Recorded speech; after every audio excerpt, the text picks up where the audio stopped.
Good morning students of class 7। ठीक है, देखिए आज हम आपसे स्टार्ट करेंगे चैप्टर 10। चैप्टर 10 का नाम क्या है? The mountain that eat peoples. देखिए एट क्या है? वर्ड की सेकंड फॉर्म है। क्लियर? तो वो माउंटेन जो इंसानों को खा जाता था, क्या सच में कोई ऐसा माउंटेन होता है जो इंसानों को खा जाता है? ये आप सोच रहे होंगे। तो हम ये जब कहानी पढ़ेंगे तो हमें समझ में आ जाएगा कि रियल स्टोरी क्या है। देखिए ये जापानी फोक टेल है। ठीक है, जापानी फोक टेल का मतलब क्या होता है? जापान की लोक कथा। वो लोक कथा जो हम अपने दादा दादी से, अपने पापा से, नानी से, मम्मी से सालों साल सुनते आए हैं। फिर आगे हम जब बड़े होंगे तो हो सकता है हम अपने बच्चों को भी यही कहानी सुनाएं। ठीक है, तो ऐसी जो कहानी जो परंपरावादी होती है या लगातार जनरेशन टू जनरेशन बोली जाती है, ऐसी स्टोरीज को हम क्या बोलते हैं? फोक टेल, लोक कथा। क्लियर? देखिए लेट्स बिगिन हम करते हैं। जैसे कि हमारे एल्डर्स हैं, ग्रैंड पेरेंट्स हैं, पेरेंट्स हैं, ठीक है, इनको जीने के लिए किसकी आवश्यकता है? प्यार की। ठीक, और अनफॉर्चुनेटली हाँ कुछ लोग क्या करते हैं, भूल जाते हैं कि हम जब बूढ़े होते हैं तो हमें सबसे ज्यादा आवश्यकता प्यार की होती है, क्योंकि हम क्या कहते हैं, वृद्ध और बच्चा एक समान होता है। ठीक है, जितनी आवश्यकता एक छोटे से बच्चे को अपने माँ बाप की प्यार की होती है, उतनी ही आवश्यकता एक बूढ़े व्यक्ति को अपने संतानों से होती है। How would you show your grandparents and parents that you love them? Have a discussion with your partner, then present your views in the class. आप कैसे शो करेंगे कि अपने दादा दादी या अपने मम्मी पापा से आप बहुत ज्यादा प्यार करते हैं, और अपने पार्टनर के साथ डिस्कस कीजिए और बताइए कि किस तरह से आप शो करेंगे। Let's read. This is a dramatic Japanese folk tale that tells the story of a cruel overlord and the young family elderly mother. इन्होंने कहा है कि ये जो एक स्टोरी है ये ड्रामेटिक स्टोरी है, यानी कि जब जैसे जैसे आप स्टोरी पढ़ते जाएंगे आपके सामने एक सीन क्रिएट होता जाएगा, लाइक इस तरह से। ठीक है, तो एक राजा और एक फार्मर की, किसान की है, उसके साथ उसकी बूढ़ी माँ की है ये कहानी, और किस तरह से वो जो है क्रूअल जो राजा था अपने प्रजा के साथ व्यवहार करता था। अब हम बात करेंगे अबाउट।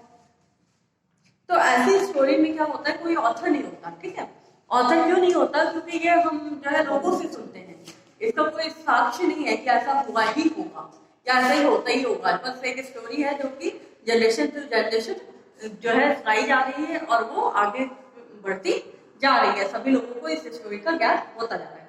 तो कुछ साल पहले एक जो बहुत ही क्रूअल राजा था, वो एक जो है गांव में राज्य करता था। ठीक है, जब वो गांव में राज करता था तो उसने देखा कि हमारे गांव में कुछ बहुत बूढ़े लोग हैं, कुछ जो है यंग पीपल्स हैं जो कि काफी हार्ड वर्किंग, बहुत काम करते हैं। बूढ़े व्यक्ति बस चुपचाप बैठे रहते हैं, कुछ काम नहीं करते। तो उसके दिमाग में एक बात बैठ गई कि जो बूढ़े व्यक्ति होते हैं वो कुछ ज्यादा काम नहीं करते। ठीक है, उनका कोई यूज नहीं है, वो हम बेकार हैं। ये सोच के उसने क्या एक रूल निकाल दिया कि देखो, जो भी व्यक्ति 65 साल का होगा, ठीक है, तो हम उसे एक माउंटेन के पास जाके छोड़ देंगे, क्योंकि वो अब हमारे किसी काम का नहीं है। तो उसने ये रूल निकाल दिया। चलो रूल निकाला, कोई बात नहीं।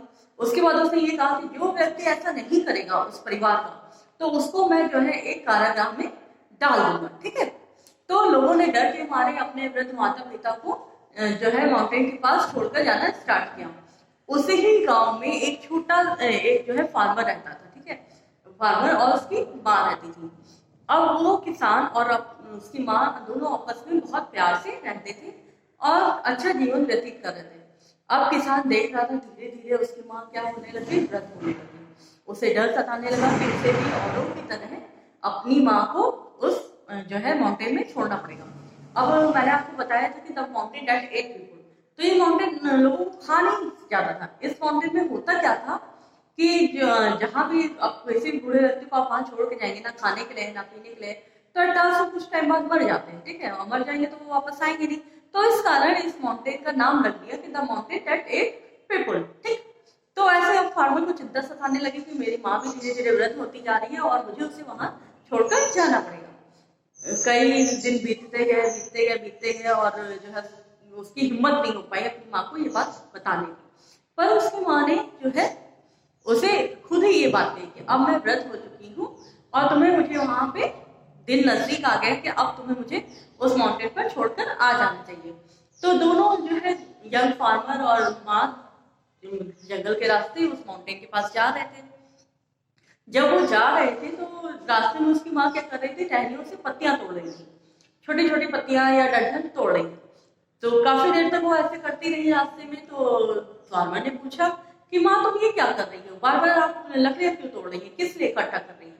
तो वो कहती है कि जब तुम वापस जाओगे, हो सकता है कि अंधेरा हो जाए और तुम रास्ता भूल जाओ, इसलिए मैं ये थोड़ी थोड़ी टहनी तोड़ दे रही हूँ, जिससे निशान बन जाएगा और इस निशान को देखते देखते तुम घर वापस आराम से पहुंच सकते हो।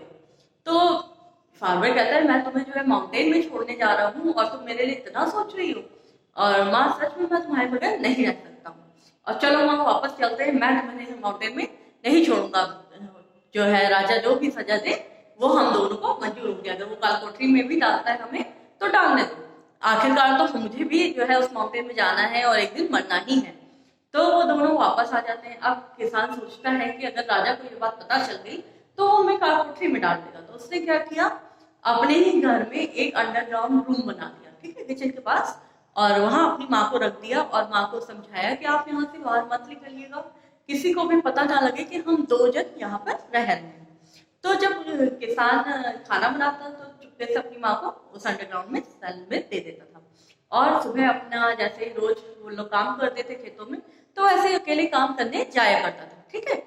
तो इस तरह से उसका दिन व्यतीत हो रहा था, करते करते 2 साल बीत गए, ठीक। और वो काफी खुश था कि किसी को ये नहीं पता चला कि मेरे साथ मेरी माँ रह गई है, ठीक है। और जो है इस तरह से वो अपनी माँ का भी ख्याल रख रहा था, और उसे खुशी भी हो रही थी कि मैंने माँ को अपने पहाड़ में नहीं भेजा। फिर क्या हुआ, एक दिन एक पड़ोसी जो गांव था उस राजा ने फरमान भेजा कि अगर तुम लोग जो है मेरी जो डिमांड है वो पूरी नहीं करोगे तो मैं इस जो है गांव को ऑक्यूपाई कर लूंगा, जीत लूंगा और यहाँ का राजा बन जाऊंगा, और फिर जो होगा वो आप लोग समझ सकते हो। तो उन्होंने सोचा कि ये राजा तो पहले ही इतना निर्दयी है और दूसरा राजा आ जाएगा तो वो तो पता नहीं कितना निर्दयी होगा। तो उसने तो वो डर के मारे सब पूरे गांव वाले कांपने लगे, राजा के पास गए और बताया कि उस राजा ने क्या डिमांड किया। उस राजा ने डिमांड की थी कि 1000 ऐश रूप, ऐश मीन्स राख की जो है रस्सियां हैं वो बनानी है, और साथ में कुछ पैसे मांगे थे। तो जो है उस गांव का जो राजा होता है वो अपने बुद्धिमान लोगों से पूछता है क्या ऐसा संभव है, तो वहां के बुद्धिमान लोग कहते हैं कि ऐसा संभव नहीं है। अब सब परेशान हो जाते हैं कि फिर वो हमें जो है जीत लेगा, हमारा जो है गांव छीन लेगा, क्या करेंगे हम।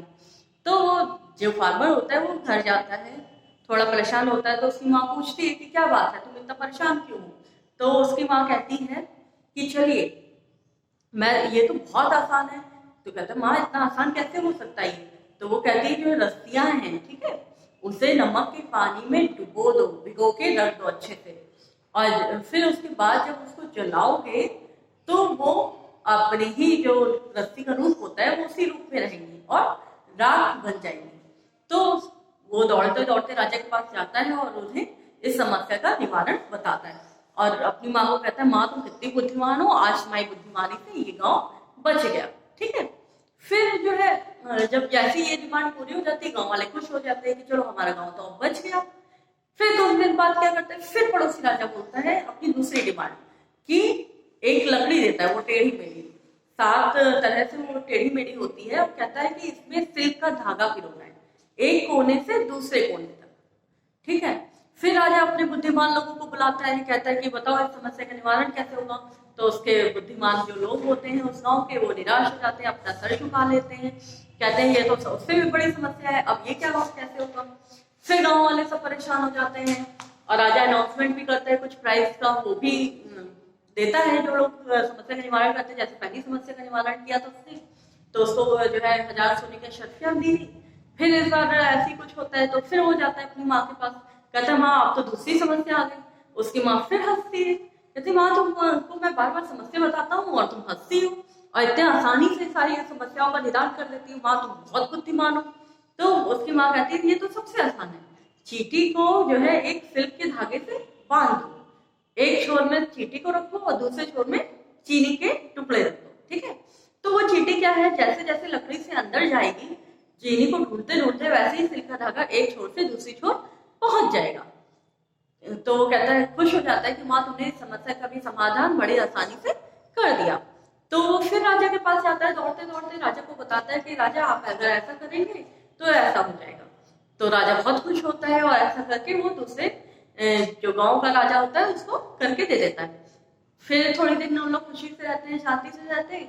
फिर तीसरी बार उसका डिमांड आ जाती है। इस बार डिमांड क्या है कि ऐसा ड्रम बनाना है जिसको बिना जो है बीट किए, ठीक है, बिना बजाए जो है उसमें आवाज निकले। अब राजा फिर अपने बुद्धिमान लोगों को बुलाता है, पूछता है कैसे हो जाएगा। तो उसके बुद्धिमान लोग तो अब तो रोने लगते, परेशान हो जाते हैं, ये क्या हमेशा नई नई जो है परेशानियां बता देता है और कार्य बताता है जो कि हमेशा असंभव होते हैं, तो कैसे करूं मैं। फिर वो फार्मर होता है दौड़ते दौड़ते अपनी माँ के पास जाता है, कहता है माँ, फिर उसने एक जो है परेशानी दे दी है कि एक ड्रम बनाना है जिसे बिना बजाए आवाज, ये कैसे संभव हो सकता है। तो उसकी माँ कहती है कि देखो ड्रम है, ड्रम के दोनों ओर आप कागज लगा दो, ठीक है, और उसके अंदर एक मधुमक्खी को या एक बी को छोड़ दो।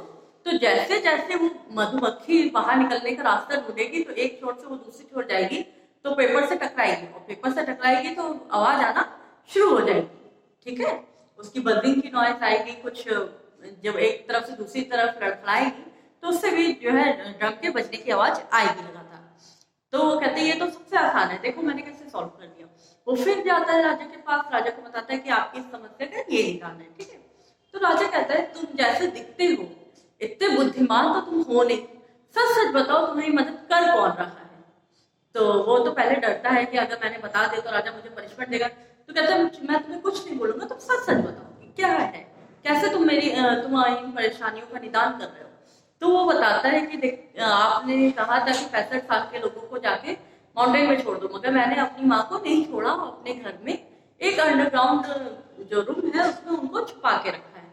तो मैं जब भी कोई परेशानी होती है दौड़ के अपनी माँ के पास जाता हूँ और उनसे इस समस्या का हल पूछता हूँ, तो बड़े आसानी से मुझे जो है सारा हल बता देती है। और मेरी माँ सच में बहुत बुद्धिमान है और मैं अपनी माँ से बहुत जो है खुश रहता हूँ और बहुत प्यार करता हूँ।